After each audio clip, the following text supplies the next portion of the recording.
channel. Welcome to my God. Hello guys, welcome to our channel.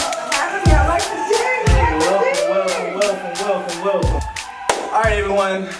Welcome to Making the Tea with 3. We're here at the Doctor Tees headquarters, and I got my awesome friend, my long time, we've been friends maybe like 10, like 19. Okay, we're going to say 10 though. You know what I'm saying? We're going to keep us young. All right.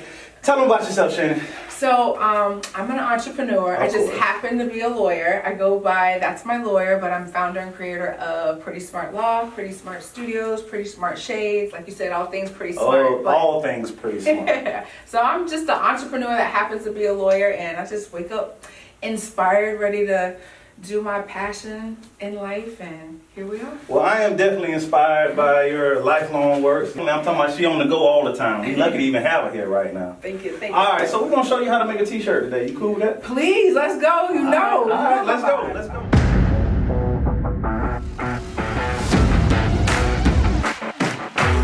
All right, so Shannon. Yes. First step, artwork. I know you know about artwork a little bit. See, the people don't know that you know about Photoshop and all that stuff as well. See, she's a designer too, guys. Pretty smart Photoshop. You know what I'm saying? All right, so when we're making t-shirts, the artwork is paramount. It's the first thing that matters in the process. It has to be great. It has to be vectored. Lines need to be crisp and things of that nature. Already have your artwork pulled up. These are registration marks in which it allows it to be straight when we're lining it up on the palette. So what I'm going to do is I'm going to print this out, and this is how your computer dies in the middle of shooting. Alright, so these are registration marks, which helps us line up the artwork correctly so it's perfectly horizontal and vertical as well. So yeah, you got to start out with a perfect transparency with good artwork, because that allows us to get a great crisp print. So let's go to print. Let's go.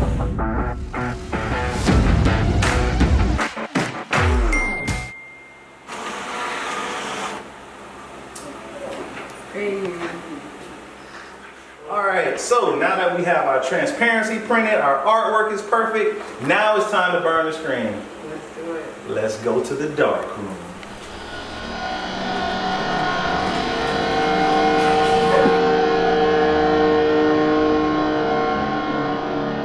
Alright, artwork ready. Transparency has been printed. Now we need to burn the screen. How do we actually get the image onto the screen is what we're about to do right now. So you want to place your actual artwork face side up. Grab you a trusted screen, line it up. You want to put your mat over it to try to avoid any extra rays of UV light. And what happens is the actual emulsion that's coated on the screen is photosensitive.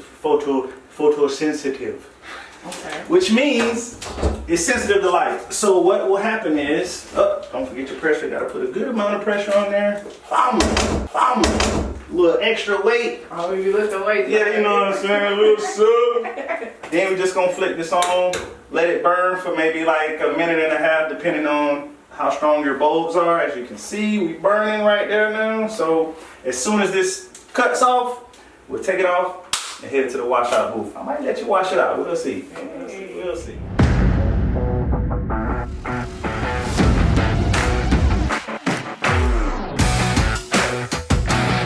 Alright, so you ready? You're gonna have to get your hands a little dirty now. I'm gonna let you wash the screen out, okay? Okay. Alright, it's not hard, it's just water now. Water don't hurt nothing but your hair sometimes. Okay. Okay. Alright, so take this. Okay. And all you're gonna do is just spray it down.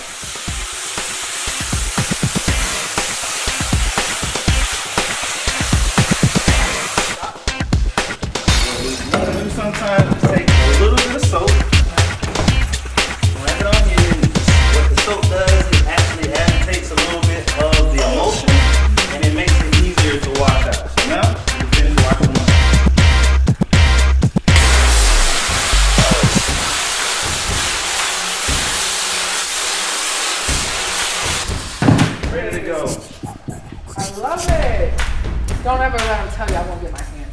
I might need to hire you, huh?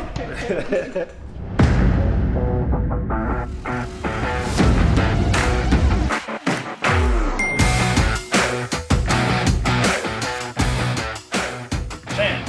Yes, sir. Buddy, compadre. You know what I'm saying? Mega entrepreneur. Like if I had to categorize that, I probably would see your face. You know, in the dictionary when it comes to mega entrepreneur, you are definitely an entrepreneur, man. We gave a little brief synopsis about yourself. Tell them a little bit, go into a little bit more depth about what you do and the type of value you can provide. So I'm a Florida girl. So we met. FSU, I got my degree in business management. Go Noles. Yes, go Noles. Right. And I later moved here to Orlando where I got my law degree. But my background, I actually started off in the sports world. Okay. In the marketing department. Okay. So, at FSU, and that really kind of showed me, and that's why now I look at things in hindsight, a lot of my marketing ideas, like they made it all the way up to ESPN, but it really started with interning. So I have this thing, if you're not working, you should be interning. And if you're not interning, you should be working. Because entertainment and sports, you want to get experience. So that's kind of what made me the great, entrepreneur and entertainment and sports lawyer, because I got so much experience and I was working for free and paying my dues. And even as a lawyer, when I think I'm not paying my dues, I'm paying more dues. So let's talk about that. Let's talk about that. Okay, paying your dues. Right. The importance of paying your dues. I think paying your dues is also just like putting in your 10,000 hours. Becoming an expert in your field, and really it's just about hard work and consistency. I think I'm here and I'm successful because I will outwork anybody and I'm hella consistent. Thanks. So I'm doing the same things as a lawyer I was doing just as fun and wanting to be interested in entertainment and sports. It's just my law degree gave me a different level of credibility and professional, and I charge a lot more, as a professional. So hey, the price yesterday's price is not today's price. You know what I'm saying? So a lot of this is because I was the one doing the parties and doing the club promotions and spending money and writing songs and co-producing and co-writing and getting songs on. Yeah. I was a writer, I was an artist, a rapper, a poet. So I've done all of these things that give me the skill set to be able to tell artists, like, okay, this song needs to be mixed and mastered. It's not a bad song, but I can tell the quality of it because it's not mixed and mastered. Did you record it at a professional studio? Is it radio ready? You need to take the curse words out of it to make a commercial, little things like that. But that's because I was an artist, so that's where I think I get a lot of my creative things from. But two, I'm a nerd. Are you gonna do today, Napoleon? Whatever I feel like I want to do. Gosh. Like I grew into being an entertainment lawyer because I was reading and writing the Beatles contracts to understand what music publishing was, to understand what the recording contract was. So you have to always be a student. You always have to be a student, whatever industry you're in. So that's why I'm always humble. You'll never know anything. Especially as a lawyer. I have a quote because there's so many things in law. People think lawyers know everything. No, I know this much when it's this much in the law. And that's why they call it the practice of law. I'm not here practicing. We're talking about practice, but man. Now, 10, 15 years in, I have the different set of skills and expertise that I didn't have when I was a young lawyer or a young professional. So what type of law do you specialize in? So with my background being in entertainment and sports, I do entertainment and sports law, but I also do business law and real estate, and also as traditional areas, car accidents and employment discrimination. Oh. Jesus Christ. Okay. How I got kind of into entertainment and sports as a lawyer was because a lot of my friends were artists and entertainers and they were getting in trouble, and that's really what got me into doing criminal defense. Is I was helping a lot of these artists and athletes when they were in college and keeping them out of trouble. And so 10 years later or 4 or 5 years later, they went from putting $4 Slurpees on their card when they're playing University of Florida football, and getting them out of misdemeanors, and then a year, 14 months later, they're signing multi-million-dollar contracts and they're worth $40 million. So, me being their criminal defense lawyer when they were in college put me on the platform to now be their entertainment and sports lawyer, because it was a trust factor. And they know, like, dang, Shannon got married to him in college. She'll help me, give me good professional advice as a professional and someone I can trust. Okay. I have a lot of clients that are entertainers or artists or entrepreneurs as well, and I have some that are in the spotlight that have a lot of eyes on them, that may be open to criminal things happening to them, or exposing themselves or putting themselves in harm's way so they can be persecuted as well. So what are some tips that you could give some of the artists or some of the rappers? Let's just say some of the rappers that... Well, I want to say for our entertainers and those in creative endeavors or our street guys, exactly. You know, I did a lot of that, helping them legitimize what they were doing, because at the end of the day, you know, that's why I don't try to judge anybody. People are trying to feed their families and pay their bills, regardless of what they're trying to do. So trying to legitimize their business is helping them to do that.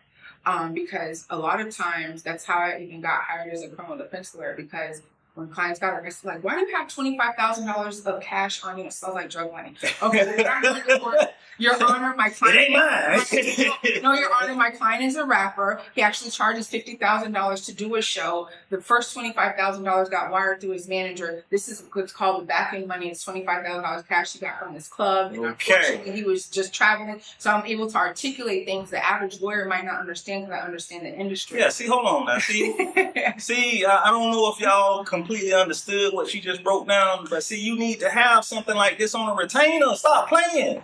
And then we take it to the next level. So I'm like, artists, so next time, we don't want this to happen. We're going to set you up a company. We're going to set you up an LLC. Then we're going to give you an S Corp, so you get tax designation. So now you're putting your money in your bank account and you're showing income from your LLC. And instead of under the mattress in a shoebox and auntie them house, man. And people think, you know, we give our information everywhere, on social media, everywhere. But people, we don't want to fill out our census reports to let us know how to get government funding and grants, and or we don't want to put our money in the bank account because we're scared of paying taxes. Okay, if you're waiting for a tax check, that means you probably didn't make a lot of money. Like, the goal is to be able to pay taxes. And the one thing COVID should have taught us is you want to be legit, because that's how you can get different government funding. That's why you want to be able to have records, to show payroll. So if there's opportunities and grants to subsidize, and that's where we as minorities and just young entrepreneurs not knowing, we miss out on stuff because we don't know, okay, if I just had my QuickBooks records to show all this money I generate, you know, came in and I paid it out and paid myself, but that's what you do as an entrepreneur. And people don't understand, you know, just legitimizing yourself, you know, simple as having a bank account with your EIN can help you go get, you know, simple lines of, you know, credit.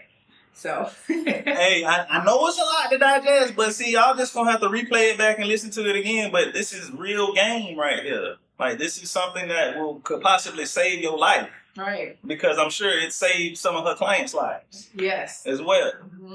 Man. So with that being said, you know, it's a big trend in a lot of artists that are a certain type of hip-hop artists, drill music, you know, things of that nature. Like, their persona is really what sells them. Right. Their persona and the way they carry themselves is what garners them the attention and the YouTube streams and the views. Right. But the flip side to that coin is a lot of times what they're posting could be detrimental to their careers. So, like, let's just say, okay, I'm a rapper and my image is money. My image is a gangster or whatever. So, like, how do you teeter-totter that line of showing your persona and showing too much to where it could hurt you? I mean, when artists work in the gray area, you know, it really, or do things that I consider like might jeopardize them. It's really like, do you even value your own life or the people you're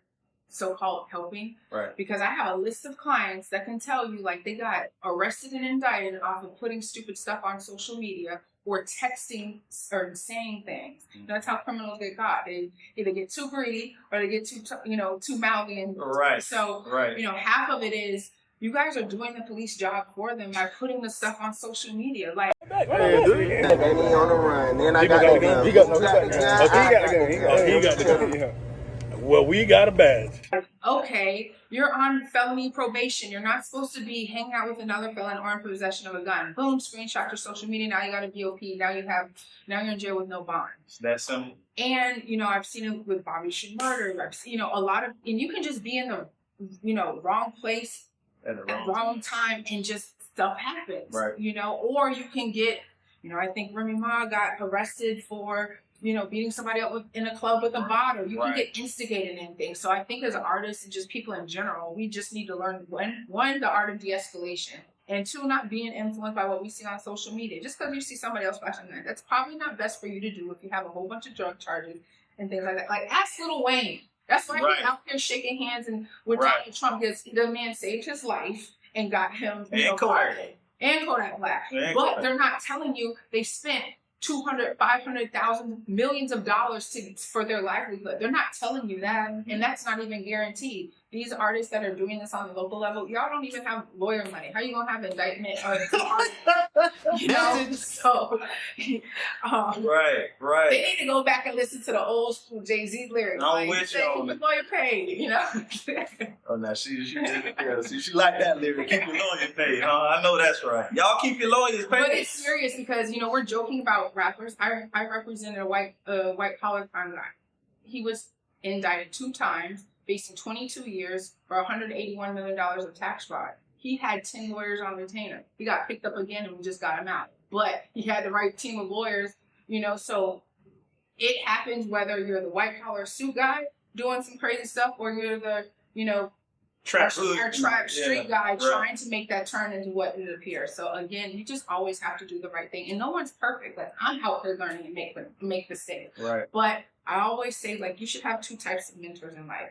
An industry mentor and a business mentor, because the skill set as a lawyer is a completely different skill set for me to know how to grow and scale my business. Just like you as an artist, it's a different skill set for you to be creative and be talented and inspired. It's a different whole skill set for you to grow Doctor Tees and franchise and meet these sales, marketing objectives and all this stuff. So, I think artists and everyone should have 2 types of mentors. That's keep a gem. You on the straight and narrow. That's a gem. Y'all remember? That's a gem. Okay. We're going to switch. Yeah. How has it been running your business in what seems to be and what more than likely is a male-dominated industry? So it's difficult. I think I'm uniquely prepared for this. It's like my calling, what God wanted me to do in life, because I'm an ex-athlete. I'm an ex-artist. And I just have Wait, you're an ex-athlete? Hold on now. What do you play? I did in high school. I played every sport, but I did initially go to Spelman College, and I was supposed to play basketball and volleyball. Okay. For an academic scholarship, but I left, and that's how I got to Tallahassee because I didn't want to play for the team. I wanted to own the team. So, Gems. I hope y'all getting all this, man. It's a reason why she here. I hope you getting it. Go ahead. So, to be successful in entertainment and sports, and as a lawyer too, I'm at now 15 years in, I'm at the level sharks eat the sharks. It's not fun. I'm getting sued by lawyers. I just had to pay my lawyer after going through 4 lawyers, drop 5 bands. The lawyer got a lawyer. Yeah, I have plenty of lawyers. So, it's levels to this, but it is very shark eat shark. And 2, I have to be book smart and street smart, because when I was starting, it was really into entertainment and sports, and it was a different industry in the early 2000s. You have to have good moral ethics as an attorney. It was times I turned down $50,000, $100,000 because it wasn't ethical. I knew that manager was taking money from that artist that came from the record label that was supposed to go to the lawyer to set up the publishing company that would have harmed the artist. I had to say no, because I said, you're doing something wrong to harm your artist, which is essentially harming my client. Facts. Or in sports, that's one of the most, sports and entertainment is more cutthroat than the drug business. The average drug dealer makes $100,000, the average athlete makes multi-millions. Which industries are more corrupt? Entertainment and sports. Right. So in the sports industry, I'm a lawyer. I'm not the sports agent. I have a different set of ethics. I've had duffel bag with money dropped in my mouth. So you have to be book smart and street smart, because, nothing is worth me losing my bar license. I've studied for that. It's my livelihood, so I'm passing on to my kids and my kids. So, but now I see it changing. We're at the end of Women's Month. Now we're seeing our first Black woman, trying to get confirmed into the Supreme Court. We have the first, woman vice president, and now it's changing. But I'm a little bit different too, because I've sacrificed probably not having kids and family now, because I've been building for 15 years, and that's why you don't see a lot of women rise up in executives, because you can't do everything. You try, but you either have to have a lot of money to be able to do everything. So it's a sacrifice somewhere. Yeah, because there's only so many hours in a day and your energy, so that's why you have to have the right balance of things. But now that's why I'm like, damn, I should have kept rapping 15 years ago, because now we see all the Cardi B's and Lotto's, you know, making. Yeah, Shannon the Stallion, goddamn. Shannon the Stallion, man. Hey. So now, but you know, we see all those artists. They went through hell and suing their record labels. It's As she's doing right now. right? Because you're often manipulated, and often vulnerable, and you don't have the expertise and mentors, and/or they trying to sleep with you and trying to take advantage of you, or trying to help you. I remember one of my favorite artists, Cash Doll. I was damn near like wanted to sue everybody for her because I knew. Well, the first record label she was signed to was a guy she was dating, and he didn't want to let her out on a record deal. So, you know, it happens, but that's why, you know, get a good team, get a good lawyer, get a good business manager, so you can make informed decisions and you're not taken advantage of. Team, lawyer, business manager, accountant. Yes, all important. All right, so entertainment, music. Orlando been kind of popping on that music and entertainment scene recently. We've been having a lot of eyes on us. So when it comes to music, who your favorite Orlando artist at this point? So I'm really into the female movement now. There's an R&B artist, Talia. She's a R&B artist and songwriter. But then there's a rapper, Treasy. But you know, I gotta respect all our Orlando's rappers too, because a lot of them have been my clients or current clients. So. I just want everybody to keep creating and thinking outside the box and putting Orlando on the map, and also having, you know, our DJs and radio stations and businesses support them. So big. I like that. All right, so you got a lot of things that you can offer as well. So let's tell our viewers all the things that they can benefit from and all the services that you provide, that you can offer. Because I was just looking at doing my own due diligence, and I was like, man, I might need some of this stuff my damn self. Right.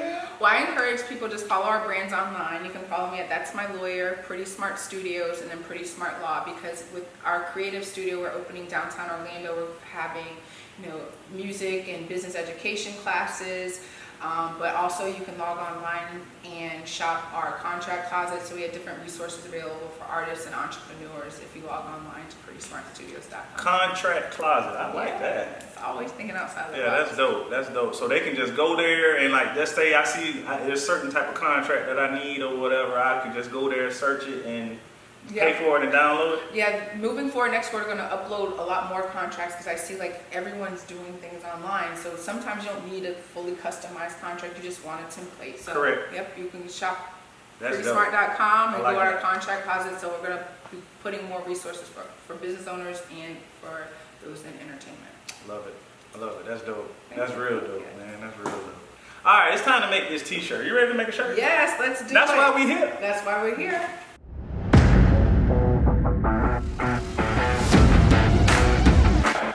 Our screen is dry. Our image is on the screen. Next, remember these registration marks. Okay. So now we want to line up the artwork with the registration marks with our lines that are already on the palette, which will allow us to get a straight image. So once we have it lined up right where we need it to be, and we just tighten as much as possible. All right. Then next we just take us some tape. You can use painter's tape. Painter's tape is usually the best because it's not as sticky.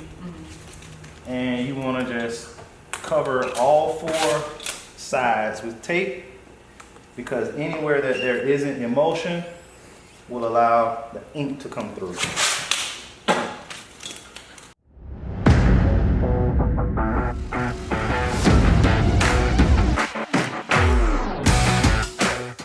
Always remember to tape up your registration marks or they will be on your garment. Alright, now, you ready? Let's do it. Alright, so we're going to get us a shirt. Okay. Get us a shirt. We're going to put us a shirt on here. Okay.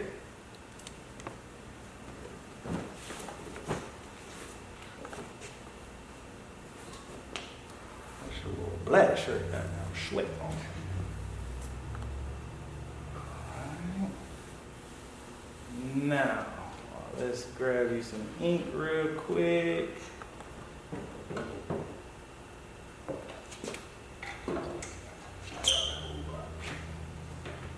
Okay, got us a squeegee. I'm gonna get us some ink. We don't need too much. Normally, I don't let people see me in artist Oh mode. my goodness. Okay. So now, I don't want to mess up. it's nothing to mess up. Okay. All right. So what we're gonna do is, you're gonna take the squeegee, and we want to drag it across the image. All right. Stop right there. Okay. Use both hands. Now, get behind the ink. Right there. Okay. Okay. So by getting behind the ink, it's allowing almost like lubrication, so it doesn't, it glides. Oh, okay, All right. okay. So what you want to do is act like you're kind of squeezing it like this, as much pressure as you can, and go all the way. You got it.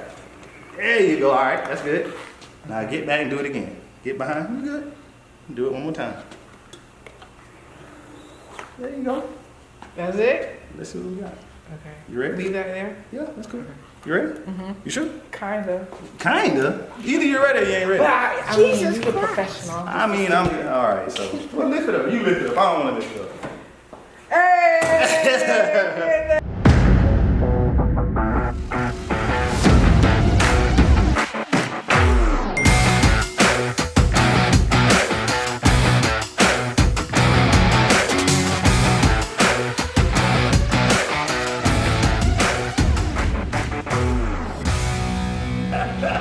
This is him. Calm down.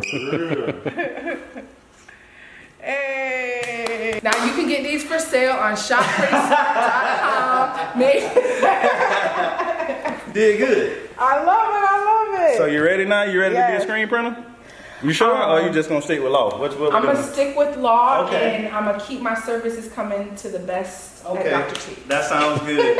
Stay in your lane. Stay in your lane. Half of being successful is learning how to stay in your lane and hire the professionals. Making a tea with 3. Shannon, my partner. I appreciate you, Shannon, for coming through, sharing your knowledge to all my viewers.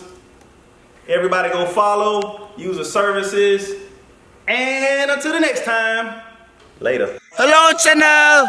Welcome to my Hello guys. Welcome to our channel.